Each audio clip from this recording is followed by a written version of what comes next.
Hello everyone. In this video, we will be discussing or demonstrating the QR decomposition. So we have this matrix A with a 3 by 3 dimension, and we'll be naming each column A1, A sub 2, and A sub 3. Let's now proceed to our solution. Let us first find the value of Q sub 1, which is equal to A1, which is 1, 0, 0. Q sub 2 is equal to A sub 2 minus projected Q, let's just rewrite this part, projected Q sub 1 A sub 2 times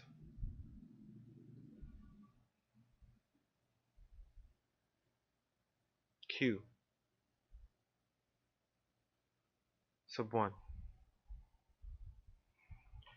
So after that, let's now put the proper values. So the A2 column vector is this one minus, so this is how we compute for the projected, 205 times 100 times 100 times 100. So don't forget the multiplication here of another 100.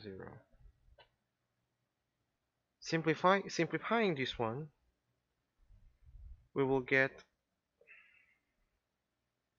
205 minus 2 over 1 times 100. So we don't have space.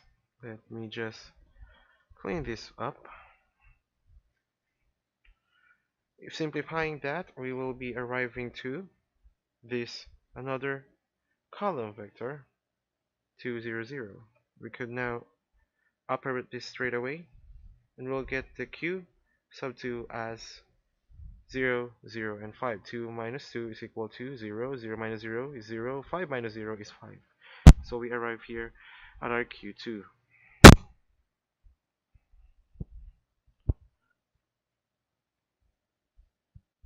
So Q2 is 0, 0, 5.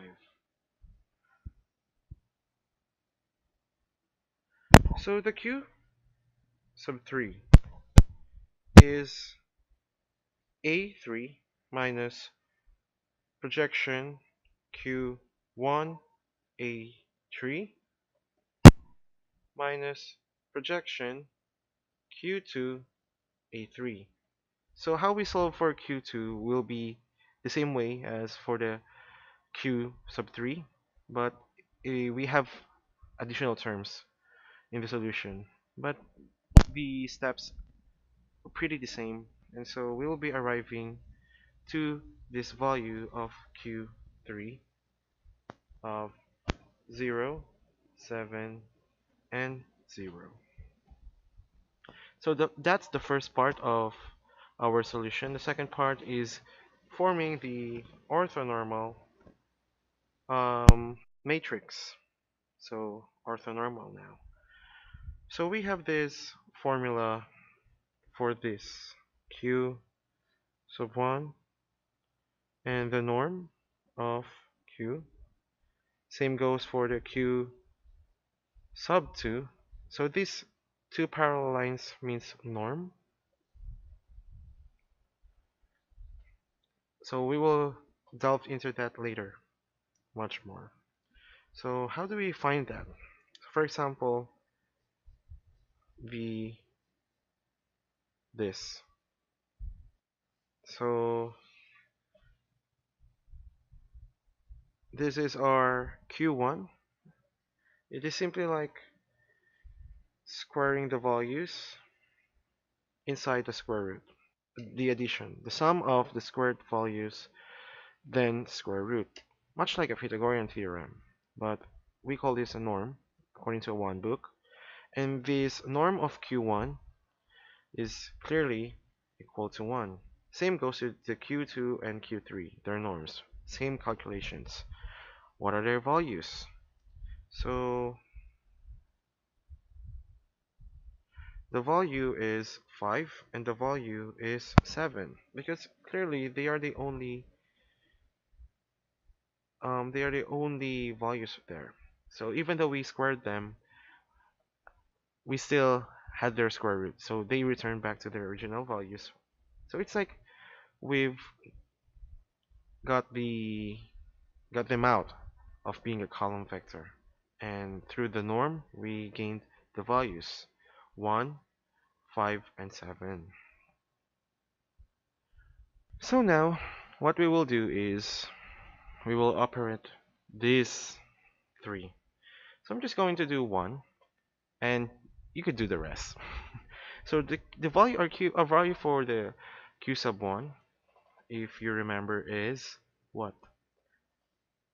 1, 0, 0.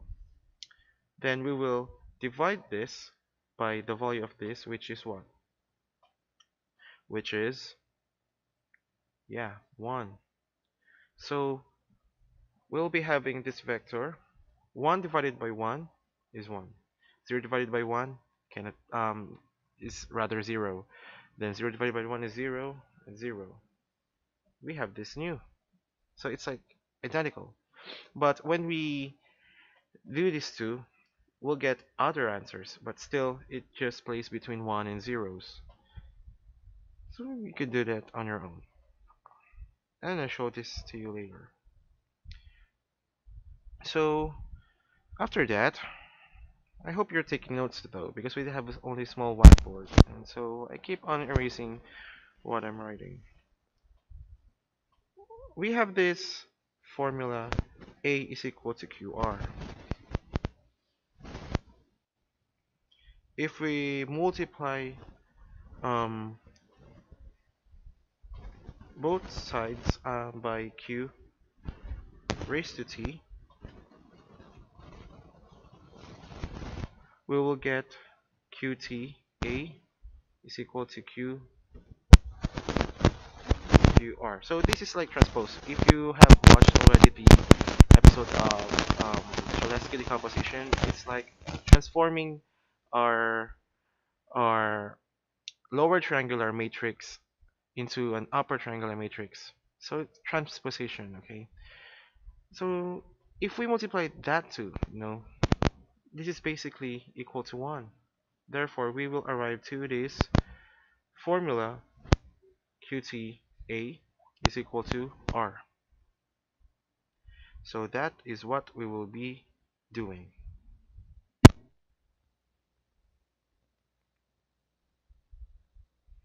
QT is equal to what? That's the that is the oh sorry 1 0 0 0 0 1 and 0 1 0. If you're familiar with this, um, that is our um this is our q sub 1 over the norm of q sub 1. Same goes here, q sub 2 then q sub 3. And so we have formed this qt, and we'll be using it and multiply it with our original a. So let's get the value.